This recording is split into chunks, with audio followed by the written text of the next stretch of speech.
Look at that, everybody. Nighttime banana hunting. This is a true 100% true to type FHIA1 Goldfinger banana. They're actually fairly rare here in the US because everybody buys tissue culture garbage, and tissue culture garbage labeled as FHIA1 Goldfinger is very often not true to type. Basically, if you buy tissue culture or anything off the internet from a nursery, you are not getting the real deal Goldfinger. And look at that bunch. So far, it looks like this is going to have 10 hands on it, possibly more. And those fruits right there are already over 6 inches long. This is going to be a massive bunch. Really, really nice bunch.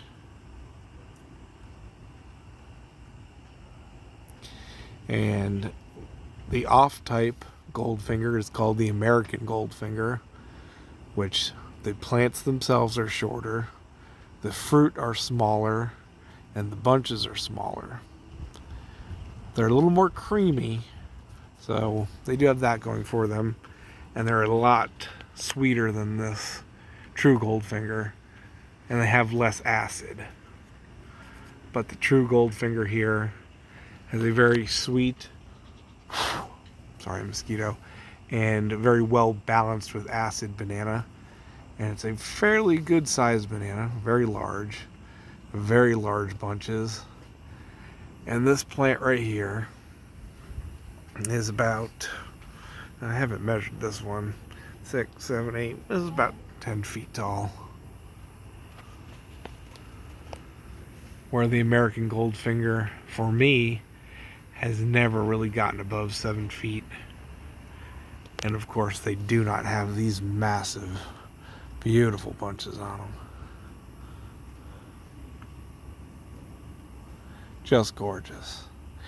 Size-wise, just like a lot of the bananas out of the FHIA breeding program, you can't compare a lot of the varieties that were released, but Goldfinger and 3640 are the most similar, though 3640 has smaller bunch sizes,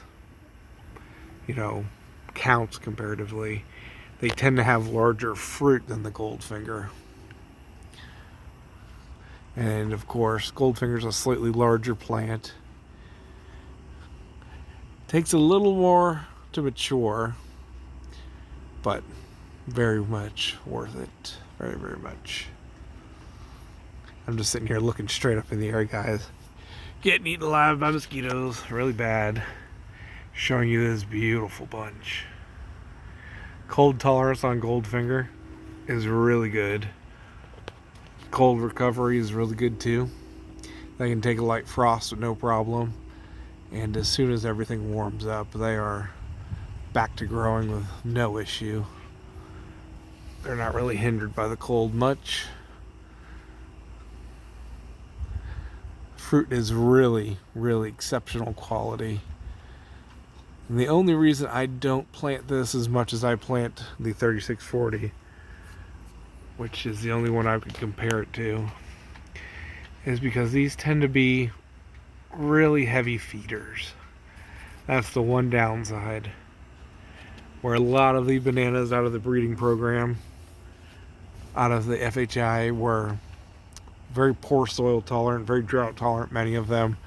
Goldfinger, surprisingly, needs a lot of input. But it does get huge, absolutely massive bunches, much like the 3640, which can give you over 100 pounds. So can the Goldfinger here. This is going to be the largest bunch I've ever had. So it'll be interesting to see how heavy this one comes out. But it did very well for me this year. Last year, this is actually new clump. This was planted last year. So yeah, this isn't a mature clump yet, which a mature clump would have fruit you've already gotten off of it. So it took this Goldfinger about, when was this put in? Let me think. This was put in the middle of 2020. So this Goldfinger took about 16 months, 17 months to fruit, which is a little high up there for a lot of varieties that I have, but they do speed up as the clump matures. As you can see, there's a sucker right next to it already. That's basically full size. It's just 3 feet shorter than the mother. Not even 3 feet. 2 feet.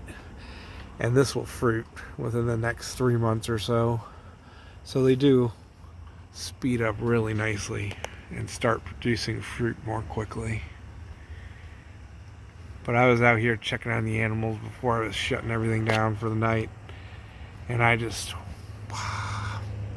had to shoot a little video for you guys because that is just beautiful. And you can see more fruit coming out there. And underneath this petal there's more. And then by the feel of it, there may be at least another 2 or 3, possibly 4 hands of female flowers on there. So this is going to be a truly large bunch. And look at how big those hands are. That is a huge hand of fruit.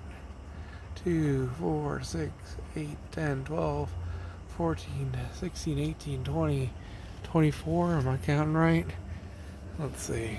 2, 1, 2, 3, 4, 5, 6, 7, 8, 9, 10, 11, 12, 13. So 13, 26 bananas on that hand. Wow. That's a big bunch. Is that 26? 24, 26 bananas up there. That's a good sized hand, guys. And of course, like I said, this is the true 2-type Goldfinger. Extremely rare here in the US because tissue culture has just destroyed the real variety. And this plant came directly out of the growing beds from the great crazy banana master Don at Going Bananas. Yep, I was right there, standing about 2 feet away, 3 feet away, when he dug this actual sucker out of the ground, which is pretty interesting.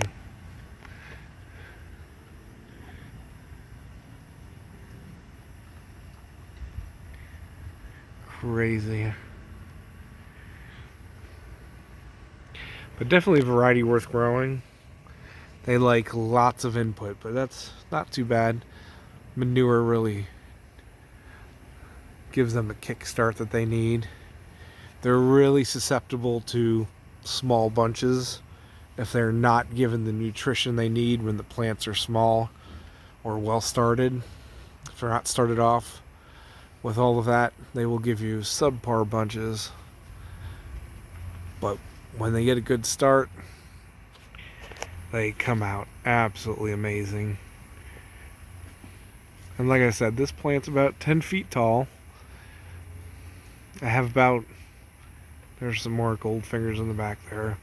I've got 10 Goldfingers right here in this spot. And they're all about that tall. Don't have any reaching higher than that. But this bell and this bunch is actually hanging down almost at eye level for me. This entire bunch is hanging down close to 5 feet from the top, which is really interesting. It is all the way down here. It's pushing out of the stalk up there, way up there. Yep, that's about 10 feet. You guys are about 2 feet above my head. And I'm, about a little over 5 foot. So 5 foot. Oh yeah, this is a 10-foot banana, but the bell is all the way down here. It's actually right at my forehead. Very interesting how low this is hanging.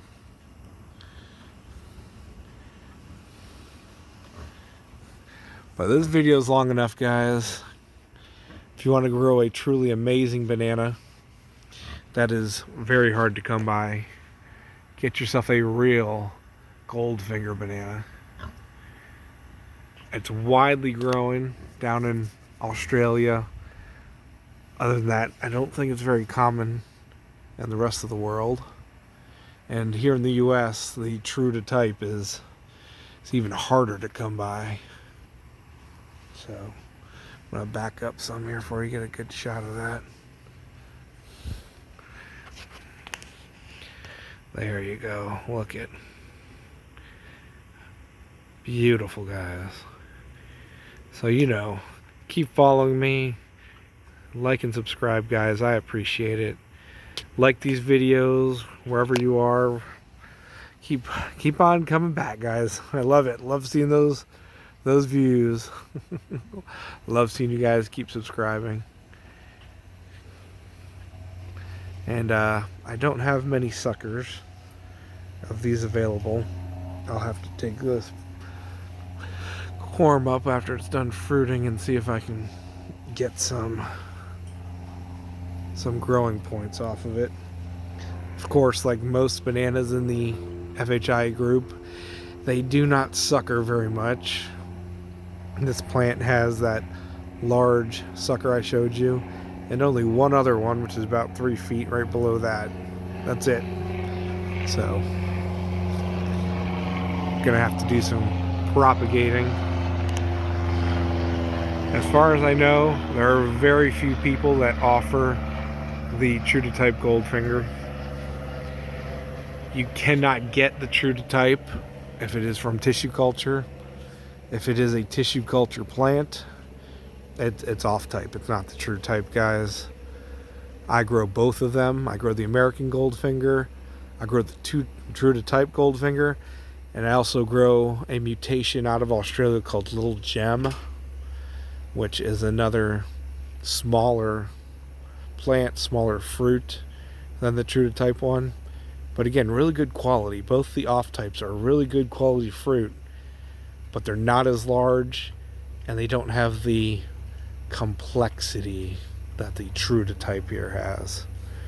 And they don't have the bunch size either, because that is going to be an impressive bunch of bananas. Ooh, the moths are starting to come. So like I said, long enough, guys. Grow food, grow lots of fruit, grow some amazing bananas, guys. Look at. Hopefully these will ripen up nicely for me, and I will let you know when I get to try them. See you later, guys.